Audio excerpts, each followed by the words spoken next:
बगीचा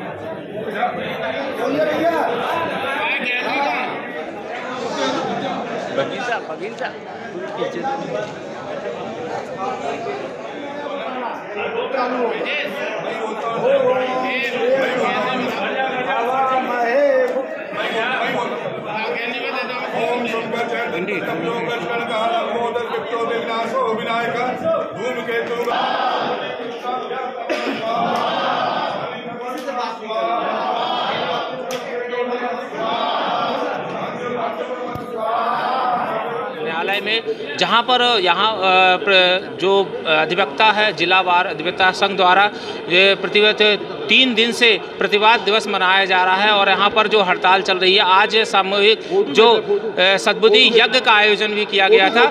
जो न्यायालय में जो 25 प्रकरण को लेकर के लगातार जो लंबित है, इसको लेकर के जो लगातार क्रमिक जो प्रतिवाद दिवस मनाया जाता है। आइए हम बात करते हैं हमारे साथ जो जबलपुर जिला अधिवक्ता संघ के सचिव राजेश तिवारी जी, क्या समस्याएं अधिवक्ताओं को है जो आज सामूहिक यज्ञ तक की नौबत आ गई? देखिए, ये आज पहली बार ऐसा नहीं हो रहा है। ये 3 माह का पूर्ण समय बीत चुका है। माननीय उच्च न्यायालय द्वारा आदेश समस्त जिला न्यायालयों को जारी किया गया था, जिसमें ये कहा गया था जिला न्यायालयों से कि 3 माह के अंदर 25 केसों को जो 5 वर्ष पुराने हैं उनको चिन्हित कर उन प्रकरणों को 25 केसों को 3 माह के अंदर निराकृत करना है। उन 3 माह के दरमियान सभी जिला न्यायालयों को जिला अधिवक्ता संघों द्वारा समर्थन दिया गया, मगर उन 3 माह के दरमियान ये देखने में आया कि जिस प्रकार पक्षकारगण परेशान हो रहे हैं, अधिवक्तागण परेशान हो रहे हैं, इवन माननीय न्यायाधीशगण भी कहीं ना कहीं इन बोझ से पीड़ित हैं, मगर चूंकि वो इस बात को व्यक्त नहीं कर सकते हैं, मगर चूंकि हम पक्षकारों को न्याय दिलाने की महती भूमिका का निर्वहन करते हैं। अगर हम ही उनको न्याय दिला नहीं पाएंगे तो हम कैसे काम कर पाएंगे? चूंकि पक्षकारों को न्याय जो है वो प्राप्त नहीं हो रहा है। आप 3 माह की सीमा पर किसी भी केस का केवल डिस्पोजल कर सकते हो, उसमें निर्णय जो है न्यायिक रूप से नहीं दे सकते हो।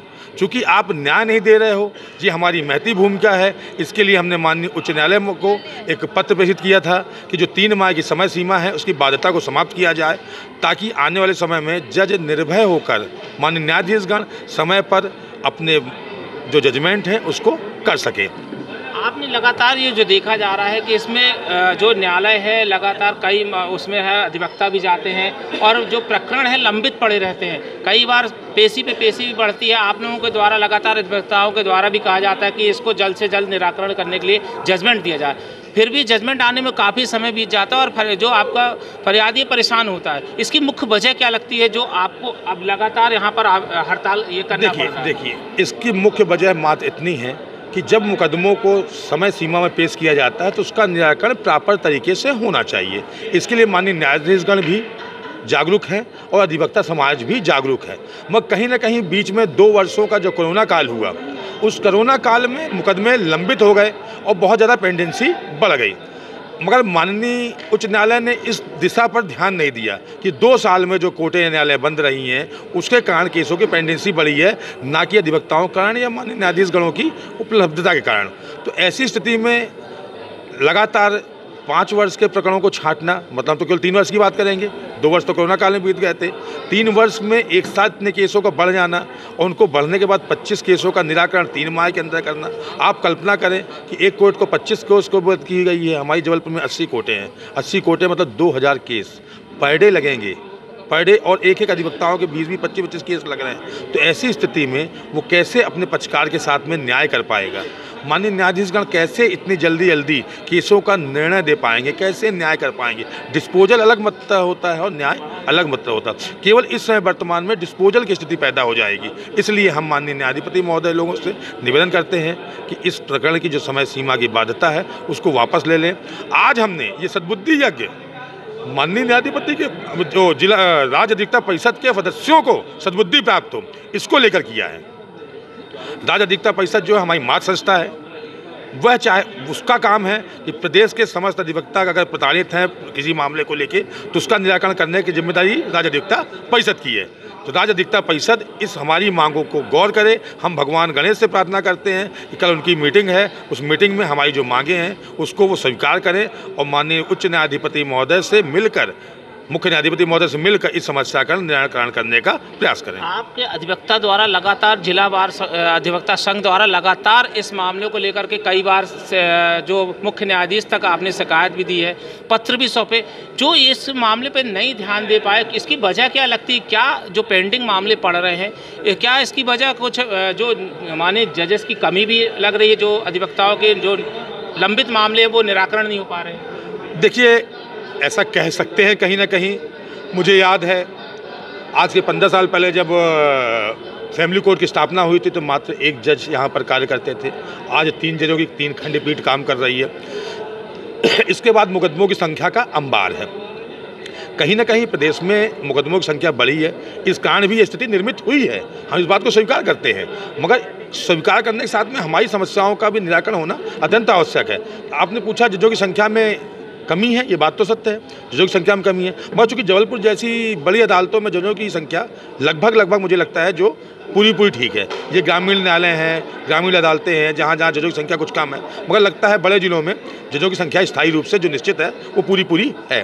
कोरोना काल से लेकर के अभी तक लगभग कितने जो प्रकरण लंबित पड़े हुए हैं, जो दर्ज किए गए अधिवक्ताओं के द्वारा जब पेंडिंग रजिस्ट्रेशन कराया जाता है, उसकी समय सीमा क्या रहती है कि कुछ निर्धारण के इतने साल में इसका जजमेंट आ जाएगा? देखिए, हर मुकदमे की श्रेणी अलग अलग होती है और हर मुकदमे की समय बाध्यता अलग अलग होती है। जैसे आपको उदाहरण के लिए समझाया कि 138 चेक नेगोशिएशन एक्सट्रूमेंट जो होता है, उसकी एक्ट ही बोलता है कि 6 माह में इस केस का निपटारा हो जाना चाहिए, मगर 6 माह में तो केवल नोटिस इशू नहीं हो पाता है। 6 माह में अगर नोटिस इशू नहीं हो पाएगा तो निपटारा कहाँ से होगा उस मामले का? इसीलिए हम कहते हैं कि जैसे प्रॉपर रूप से केस फाइल होता है उसी समय अधिवक्ता, माननीय न्यायाधीशगण दोनों अपने पक्षकारों के प्रति सजग भाव से एक प्रहरी की भूमिका निभाते हुए लगातार प्रकरणों को अवलोकित करें और उनको समाप्त करने के लिए, उनको निर्णय करवाने के लिए, उनका प्रकरण का पटाक्षेप करने के लिए दोनों मिलकर सहयोगी की भूमिका का निर्वहन करें, प्रकरणों का पटाक्षेप होगा। मगर आज की स्थिति में अगर हम चाहें भी कि लगातार इस प्रकार के पुराने मामलों को इकट्ठा कर दिया जाए और हमसे ये मांग की जाए कि आप इन सारे मामलों में एक साथ आकर पैरवी करो, वो शायद संभव नहीं हो पा रही है। आज ये जो प्रतिवाद दिवस मनाया जा रहा है, लगातार लंबित प्रकरणों को लेकर के आपने सद्बुद्धि यज्ञ भी किया, तो ये क्या चाहते हैं आपकी ये जो सद्बुद्धि यज्ञ के माध्यम से जो मुख्य न्यायाधीश है और जो वरिष्ठ जन है वो आपकी मांग को पूरी करें? देखिए, ये सद्बुद्धि यज्ञ की मांग तो हम राज्य अधिवक्ता परिषद के लिए की है। हमने, हमारे वरिष्ठ न्यायाधीशगण बुद्धिमान हैं, हमारे माननीय मुख्य न्यायाधिपति, माननीय न्यायाधिपति हैं, वो सब बुद्धिमान हैं, उनको सब मालूम है, उनकी अपनी एक क्राइटेरिया होता है, उनको प्रकरणों को जल्दी से निपटाने का उनके ऊपर भी एक दबाव होता है, उसके तहत वो कार्य करते हैं। यहाँ पर भी कहीं ऐसी कोई बात नहीं, मगर आज हमारा जो सद्बुद्धि यज्ञ है वो राज्य अधिवक्ता परिषद के समस्त सदस्यों को जागरूक करने का और जगाने के लिए किया गया है कि आप हमारी माँ संस्था के प्रतिनिधि हैं, हमारी समस्या को सुलझाने की जिम्मेदारी आपकी है। हमें आंदोलनों के माध्यम ना अपनाना पड़े, हमें प्रतिवाद दिवस में न जाना पड़े, ऐसा कार्य हमें ना करना पड़े, इसके लिए आप जागे और आप ये कार्य करें। क्या ये मांग जो आपकी पूरी नहीं होती अगर या समय लगता है तो क्या ये प्रतिवाद दिवस लगातार और भी तिथि बढ़ सकती है? 18 तारीख को राज्य अधिवक्ता परिषद की मीटिंग है। राज्य अधिवक्ता परिषद से हमारी मांग है कि इस मामले का निराकरण करने का प्रयास करें। हम देखते हैं क्या करते हैं, उसके पश्चात हम सोमवार को अपनी आम सभा की बैठक बुलाएंगे, उसमें निर्णय लेंगे आगे क्या करना है। जी, हमारे साथ मौजूद थे अधिवक्ता जिलावार संघ के सचिव राजेश तिवारी जी, जो अपनी समस्याओं को लेकर के यहाँ जो सद्बुद्धि यज्ञ किया जा रहा है इसके बारे में अपने वक्तव्य रखते हैं। संवाददाता विजेंद्र शुक्ला की रिपोर्ट।